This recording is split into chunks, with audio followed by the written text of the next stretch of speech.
This caller says, my dog, and they give their dog's name, was my best friend for 15 years. I hope we will see our pets in heaven. And I want to tell you something, because this is, a lot of people are like this. People say, I'm not sure what happens to our pets specifically. I know that there's this interesting connection. Anyone, even if you're not a dog person, you have to observe this, that dogs have this incredible and special bond with humans. God created the animals, so to say something is not going to be with him, I can't say that I would understand that. If you understand what the Bible says, it clearly says returning essentially a whole Calvary, if you will, on horseback, returning with Christ. So if there are horses coming down from heaven, I don't know why we would have an issue with dogs, right? So that being said, and let me just say this, and I know what you're saying because my little guy is fast approaching 14 years, if you can believe that.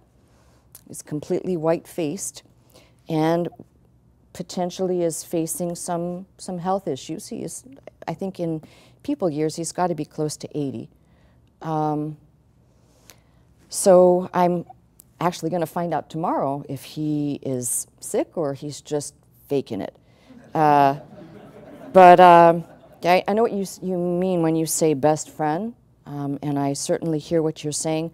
But like I said, if God doesn't have a problem reading the book of Revelation where we have a clear picture of the, we'll call it Christ's army at his return, God doesn't have an issue with animals whatsoever, and neither do I, because I want to see my little guy eventually too. So I hope that helps you.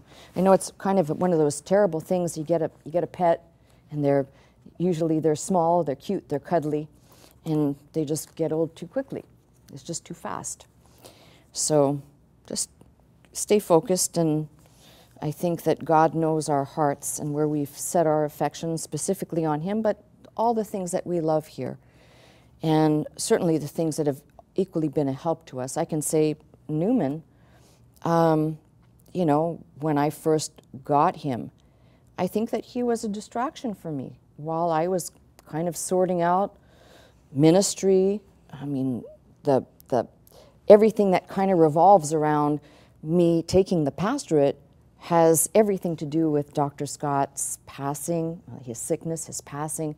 So I've shared this with you. I didn't even have really any time to process what had happened, even though I have faith and I do believe that there was no question in my mind where I'm in this subject now, but there was no question in my mind some almost 15 years ago that a servant of God, not just a pastor, but anyone who's faithfully serving God, the Lord is faithful to take care of his own. In that transition time, though, I will tell you, I really believe that Newman was a gift from God. Offered, of course, the usual typical puppy distractions and all of that, but kind of helped me to stay focused and not get so weighted down in kind of what was a little bit, I think, of a kind of difficult time for everybody, at least the first year. So, like I said, I hope that helps you.